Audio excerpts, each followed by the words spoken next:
ایام نہر میں یعنی 3 دن جو ہیں 10, 11, 12 ذوالحجہ، اس میں حدیث میں آتا ہے کہ کوئی عبادت اللہ کو اتنی محبوب نہیں جتنا خون بہانا یعنی قربانی کرنا. تو یہ بڑی عظیم عبادت ہے اور چلی آ رہی ہے حضرت آدم علیہ السلام کے وقت سے. حضرت آدم علیہ السلام کے بیٹوں نے بھی قربانی کی تھی، اس کا ذکر قرآن کریم میں ہے. اور اس کے بعد تمام انبیاء کرام کی شریعتوں میں قربانی کسی نہ کسی صورت میں موجود رہی ہے، اور نبی کریم سرور عالم صلی اللہ علیہ وسلم کی شریعت میں یہ 3 دن قربانی کے لیے مخصوص فرمائے گئے. آج اس کے بارے میں کچھ غلط فہمیاں لوگوں کے دلوں میں کچھ پیدا ہو رہی ہیں اور کچھ پیدا کی جا رہی ہیں. الیاذ باللہ، جن لوگوں کو دعویٰ ہے کہ ہم اپنے عقل سے کام لیتے ہیں، وہ یہ کہتے ہیں کہ بھائی یہ قربانی کی عبادت جب ادا کی جاتی ہے، اتنے جانور قربان کیے جاتے ہیں تو قوم کا اربوں روپیہ یہ اس کے اندر خرچ ہو جاتا ہے، نالیوں میں بہہ جاتا ہے. تو بجائے اس کے کہ قربانی کریں ہم، اتنے روپے جو ہم کسی فقیر کو دے دیں، کسی غریب کو دے دیں اور اس کی مدد کر دیں تو یہ شاید زیادہ ثواب ہوگا. وہ تو شاید بھی استعمال نہیں کرتے، وہ تو کہتے ہیں ضرور ایسا کرنے میں زیادہ ثواب ہوگا. ابھی مجھ سے کوئی صاحب ذکر کر رہے تھے کہ کسی نے یہ اعلان کیا ہے کہ میں اگر قربانی کرتا، میرے گھر والے قربانی کرتے تو اتنے 1000 روپے خرچ ہوتے، تو میں نے اس 1000 روپے میں ایک کولر لگا دیا ہے اپنے محلے کے اندر جس سے لوگ ٹھنڈا پانی پیئیں. تو بجائے قربانی کرنے کے میں لوگوں کے فائدے کے لیے کولر لگا دیا تاکہ اس سے لوگ فائدہ اٹھائیں. ان عقل سے پیدل لوگوں کو یہ پتہ نہیں ہے کہ ہر عبادت کا اپنا ایک مقام ہے، ہر عبادت کا اپنا ایک مقام ہے.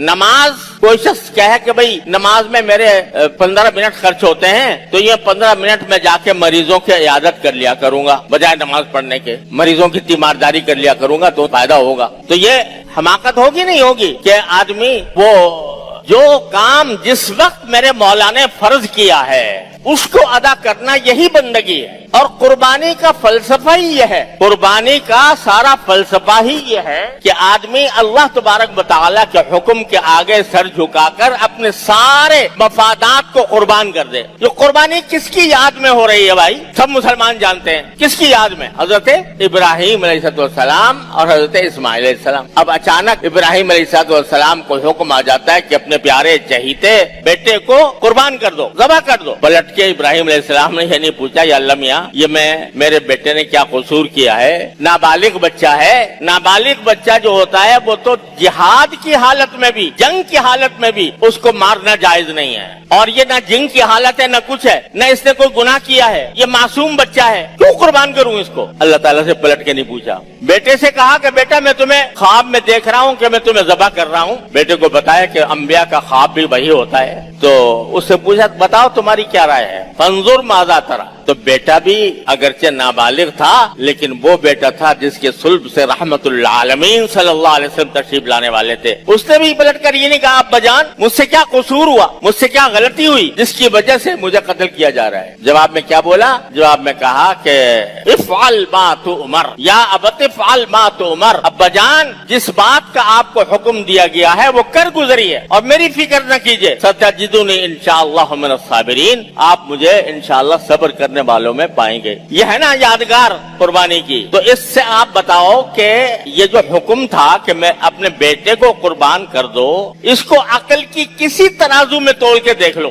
اس کا کوئی تعلق عقل سے سمجھ میں آتا ہے؟ باپ اپنے بیٹے کو مارے، ایسے بیٹے کو نابالغ ہے، ایسے بیٹے کو جو بے قصور ہے، اور خود اپنے ہاتھ سے ذبح کرے بیٹے کو، کوئی عقل میں آتی ہے کوئی بات؟ لیکن پیغمبر تھے تو انہوں نے کہا جی عقل بقل کچھ نہیں ہے ہماری، اصل بات تو میرے مالک کا حکم ہے، لہذا لٹا دیا. فلما اسلم وتلہ للجبین، دونوں اللہ کے حکم کے آگے جھک گئے اور باپ نے بیٹے کو پیشانی کے بل لٹا دیا. خاص طور پہ قرآن نے ذکر کیا کہ پیشانی کے بل لٹایا، یعنی الٹا. کیوں؟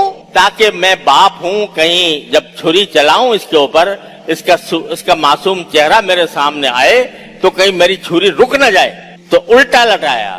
یہی آزمائش تھی. اللہ تبارک و تعالیٰ نے فرمایا کہ تم نے خواب پورا کر دیا،